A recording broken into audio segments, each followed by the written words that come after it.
दोस्तों, राधे राधे, जय श्री कृष्णा। दोस्तों, आज हम आप लोगों के लिए एक और शान माता का गीत लेकर आए हैं।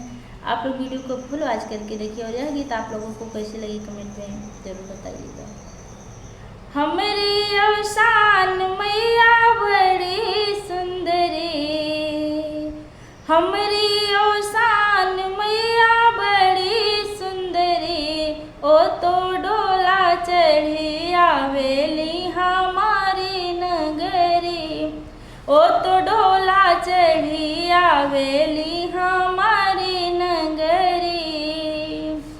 मैया के पूजन में मनवा लगावा सखी, मनवा लगावा सखी, मनवा लगावा सखी।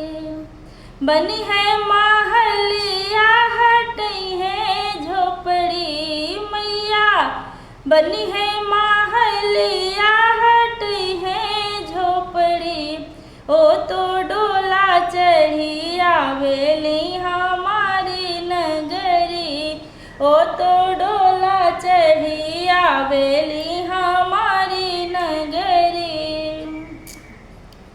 हमरी अवसान मैया बड़ी सुंदरी, हमरी अवसान मैया बड़ी सुंदरी, ओ तो डोला चढ़ी आवेली हमारी नगरी, ओ तो डोला चढ़ी आवेली हमारी नगरी। मैया के पूजन में मनवा लगावा सखी, मनवा लगावा सखी, मनवा लगावा सखी। पियवा के लागी सरकारी नौकरी मैया, पियवा के लागी सरकारी नौकरी, ओ तो डोला चढ़ी आवेली हमारी नगरी। हमरी अवसान मैया बड़ी सुंदरी, हाँ, हमरी अवसान मैया बड़ी सुंदरी, ओ तो डोला चढ़ी आवेली हमारी नगरी।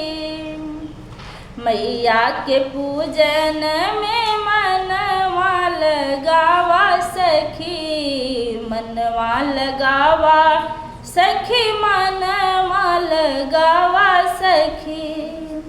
मिली है आशीष मांग भरल रही मैया, मिली है आशीष मांग भरल रही, ओ तो डोला चढ़ी आवेली हमारी नगरी, ओ तो डोला चढ़ी आवेली हमारी नगरी। हमरी